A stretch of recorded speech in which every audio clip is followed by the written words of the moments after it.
After what studios like Game Science, Sandfall, Shift Up, Warhorse, and Kojima Productions did between 2024 and 2025, I'll admit I'm pretty optimistic about the gaming world over the next few years. With potentially great titles about to be released, we're looking at a truly exciting future filled with good games to play. But every now and then, some companies and their incompetence drag us back to reality by collapsing right in front of our eyes, which is exactly what Microsoft and the Xbox division just did. Another round of layoffs, another studio shut down, and a bunch of titles cancelled, including Perfect Dark and Everwild, which were already announced. Over the past couple of weeks, the company went through a huge bloodbath. Now, I know some people think that's good because that means the incompetent hacks in those studios are being fired. Get out of here.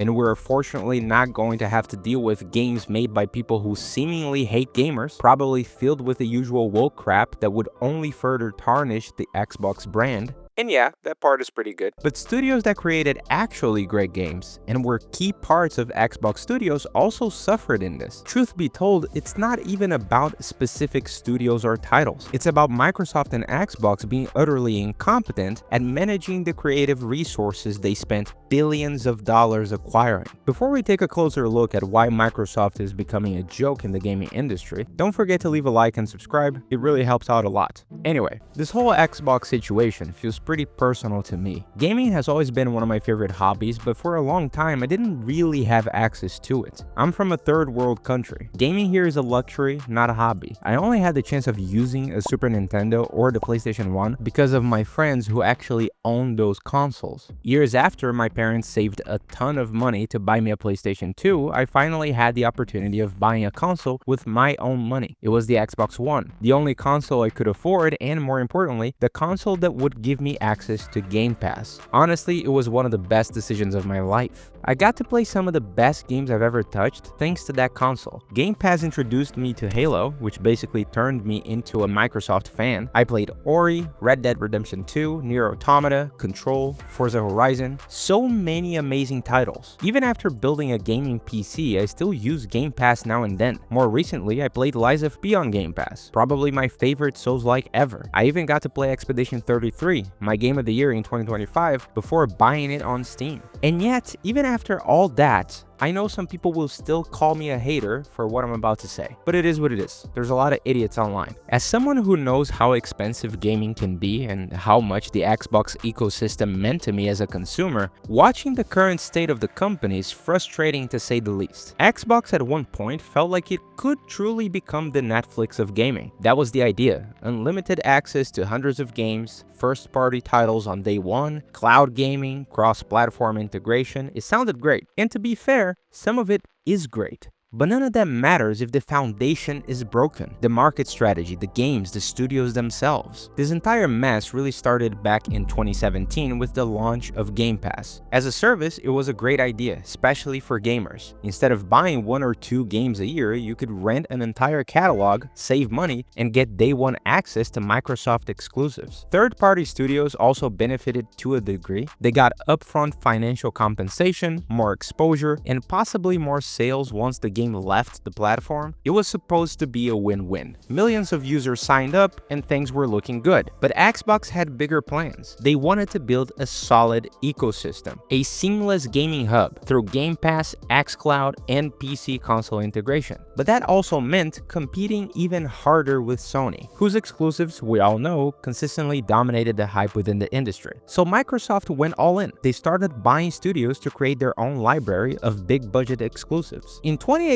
alone, they acquired Ninja Theory, Obsidian, Playground Games, Compulsion Games, and even created a brand new studio called The Initiative. Yeah, the same one they just shut down. And for a while, it looked like it was working. Game Pass grew, subscriptions increased, and the idea of buying studios seemed solid. But quantity isn't quality. Despite the acquisitions, Xbox's first-party output since 2018 has been pretty underwhelming. Some games were good, sure, but nothing that truly justified the money they spent. Then came the mildly disappointing launch of Xbox Series X and S, and the cracks started showing. Instead of focusing on managing their existing studios and producing great games, Microsoft just kept buying more. In 2020, they dropped $8.1 billion to acquire ZeniMax Media, the parent company of Bethesda. Cool. Now Fallout, The Elder Scrolls, and Doom were all under Xbox. Fantastic. Perfect time to pause, breathe, and focus on creating great games with the massive pile of IPs they now owned, right?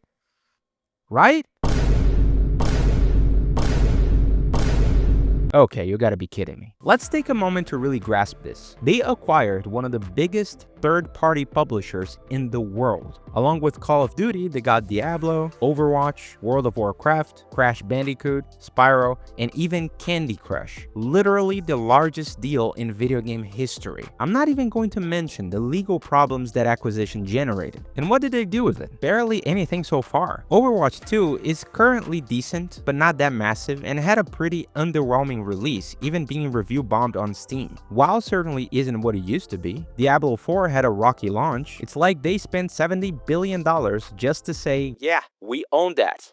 Kinda. Look, I'm not saying there were no reasons to buy Activision Blizzard. Call of Duty alone makes a ridiculous amount of money. But even for a tech giant like Microsoft, spending $68.7 billion isn't exactly pocket change. And turning that into profit? Not so easy. Beyond the purchase itself, you have to maintain those studios and give them the resources they need to actually make games. That part seems to have been completely ignored somehow. What ended up happening was a bloated Xbox division with no clear game development roadmap. Big name promises like Starfield fell short. Hellblade 2 and Hi-Fi Rush, despite being good games, were basically thrown out into the void with barely any marketing. Avowed turned out to be a disappointment, and the biggest buzz Xbox has generated lately was about a remake of Oblivion. Yeah, that was unexpected and actually quite decent, but not exactly groundbreaking. And now, another bloodbath. Layoffs, cancellations, Perfect Dark, gone, Everwild, gone. They even shut down Arcane Austin, the studio behind the Dishonored series. Sure, they did release Redfall, and Redfall was a disaster, but Dishonored was a pretty good IP, at least in my opinion. Instead of fixing the issues, Microsoft decided to shut it down entirely. Tango Gameworks? Gone from Microsoft. The studio that gave us The Evil Within, a franchise that I like quite a lot, and Hi-Fi Rush, one of the most refreshing games of 2023. Could have been a massive franchise with the right marketing and strategy behind it. At least the studio was saved by South Korean publisher Krafton that acquired the studio and the Hi-Fi Rush IP. Hopefully we can see more of that IP in the future. Yes, canceling bad games is better than releasing them, and yes, some studios are wasting resources on mediocre projects. But none of this would be happening if Microsoft had actually managed their investments properly from the beginning. Their new strategy, which seems to be essentially releasing Xbox games on PlayStation and laying off developers, is merely the indication that they know they lost the console war, but apparently they don't know that they lost themselves. Even Halo Studio is facing cuts. And look,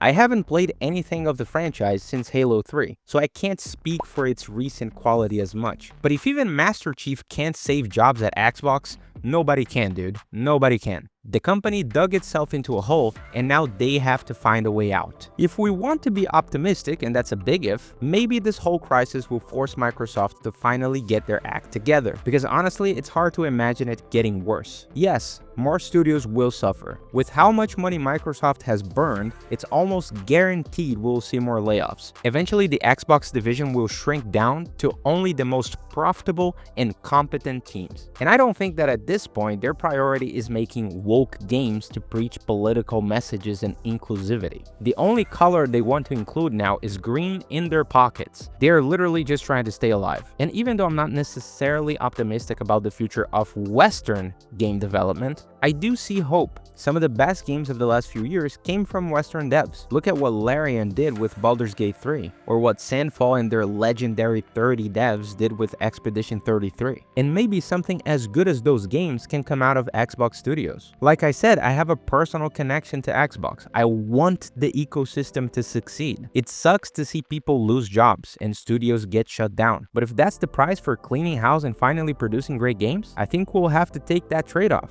Of course, Microsoft could learn absolutely nothing from this. It certainly wouldn't be the first time a giant company ignored every single red flag in its path. But maybe, just maybe, this will be their turning point. Anyway, that's it for today. Thanks for watching, and I'll see you guys later.